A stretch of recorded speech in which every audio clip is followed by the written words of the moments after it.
E agora nós vamos conhecer o ciclo operacional, que corresponde ao período da compra, venda e também o respectivo recebimento dessa venda. Então, o ciclo da operação, nada mais, nada menos, que corresponde a quanto tempo, em média, eu demoro para ver a cor do dinheiro, né? De uma maneira aqui bem direta, né? Ou seja, desde que eu comprei, e aí? Quanto que eu vou vender novamente e receber esse dinheiro aqui no meu caixa ou mesmo na minha conta? Basicamente, essa é a ideia do ciclo da operação.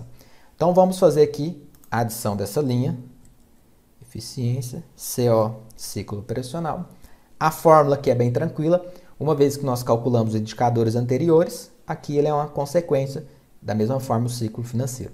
Então, o ponto de bastante atenção é que nós temos que fazer o cálculo com bastante consistência dos indicadores anteriores, senão esses três últimos agora que nós vamos apresentar, eles sofrem essas consequências. Então, o ciclo da operação, matematicamente falando, vai ser o 142,39, que é o prazo médio de renovação de estoque, o tempo que essa empresa demanda da compra até a venda, mais o prazo médio de recebimento de vendas, que é quanto tempo que essa empresa demora, em média, para poder receber essas vendas, tá? Isso do mesmo ano.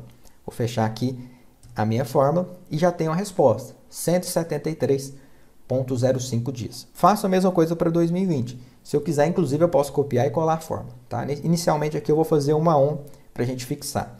Então, prazo médio de renovação de estoque, mais o prazo médio de recebimento de vendas, tudo do ano de 2020. E já tenho a minha resposta.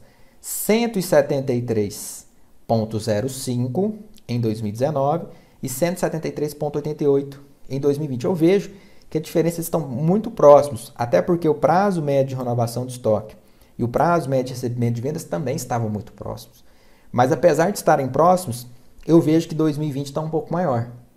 Isso significa dizer que eu levo um pouco mais de tempo em 2020, desde a compra, venda e também o recebimento dessa venda. Portanto, aqui eu vejo que piorou, tá? Nesse sentido, eu vou copiar aqui o indicador do prazo médio de renovação de estoque, que nós já fizemos essa alteração, essa adaptação, e vou colar aqui no ciclo operacional. Tá vendo? Então, aqui ele já faz para nós essa adaptação. Mas se eu quiser, eu posso mudar o texto, né? Aqui, basicamente, achuterou. Onde está, piorou aqui hoje. Anteriormente, ele estava, melhorou, que foi o indicador inicial que nós criamos, tá? Então, sempre que o ciclo operacional ele aumentar, eu vejo que é uma piora, uma vez que vai demorar mais tempo essa empresa comprar, para ela vender e automaticamente acontecer o respectivo recebimento do dinheiro. Eu posso também concluir, olha só, quando eu analiso esses prazos, eu vejo que a rotação de estoque também piorou, porque eu estava com o estoque girando, né, um pouco mais lento, por isso estava demorando mais tempo para ela poder renovar o seu estoque, fazer as vendas. Apesar disso, eu vejo que o prazo médio de recebimento de vendas melhorou.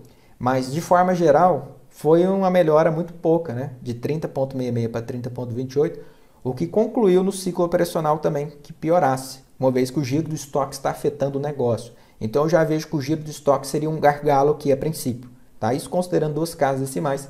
Se a gente fizer o arredondamento para cima, a gente vai ver que muda um pouquinho a situação. Então, a gente tem que até tomar um certo cuidado quando a gente faz esses arredondamentos, geralmente mais para apresentação. Para efeito de cálculo pode dar uma diferença, que a princípio pode parecer pouca coisa, mas na casa de um faturamento de milhares ou bilhões, isso pode ser bastante expressivo. E aí nós vamos fazer a nossa interpretação, conforme nós mencionamos aqui verbalmente, tá? Vou lá na guia gabarito, pego aqui o nosso espelho do ciclo da operação e coloco aqui como valor para a gente ter essa referência. Copio a informação do último indicador, tá? Pode ficar à vontade, e colo. Ou simplesmente arrasto da maneira que a gente fez aqui.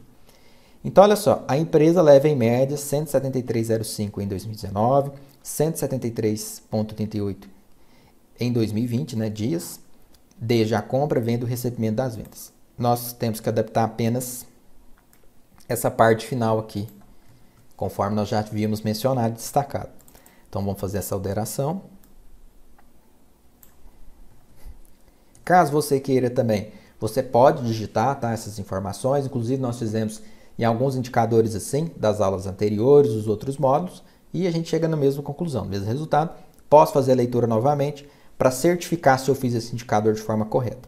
E realmente concluo que o meu ciclo operacional, eu tenho que sempre buscar essa redução, tá? Quanto menor ele for, melhor.